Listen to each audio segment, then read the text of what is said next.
Jami shu Mulkobodda joylashgan mana shu 1 gektarlik noturar obyektimiz sotiladi.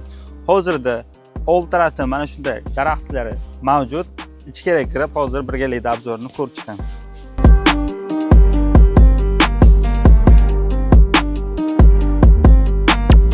Fermerlik qilmoqchi bo'lgan avokalarimiz uchun ushbu obyektimiz zo'r variant bo'ladi. Xohlasangiz qo'y, mol yoki tovuq boqish uchun barcha sharoitlarga ega. Ushbu tayyor boksimiz umumiy uzunligi 80 metrga 15 metr bo'ladi.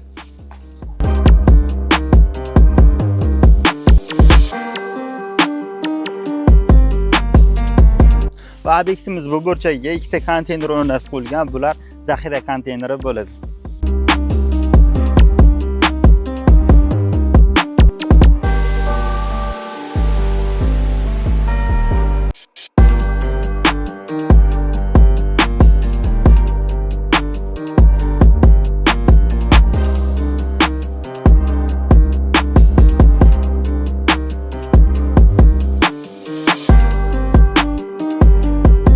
Ko'rib turgan joyimiz 1,5 ming tonna sig'imga ega silo saqlash uchun zaxira maydonchasi bo'ladi. Ushbu obyektimiz kommunallarga keladigan bo'lsa, gaz, suv, svetdan umuman muammo yo'q. Hujjatlariga keladigan bo'lsa, 100% joyida. Narxlarni kelishuv asosida mana bu yerda egalar nomerlarini qoldiramiz. Bemalol aloqaga chiqib, narxlarni kelishuv asosida baraka qilsangiz bo'ladi. Namangandagi uylar kanaliga obuna bo'lishni unutmang.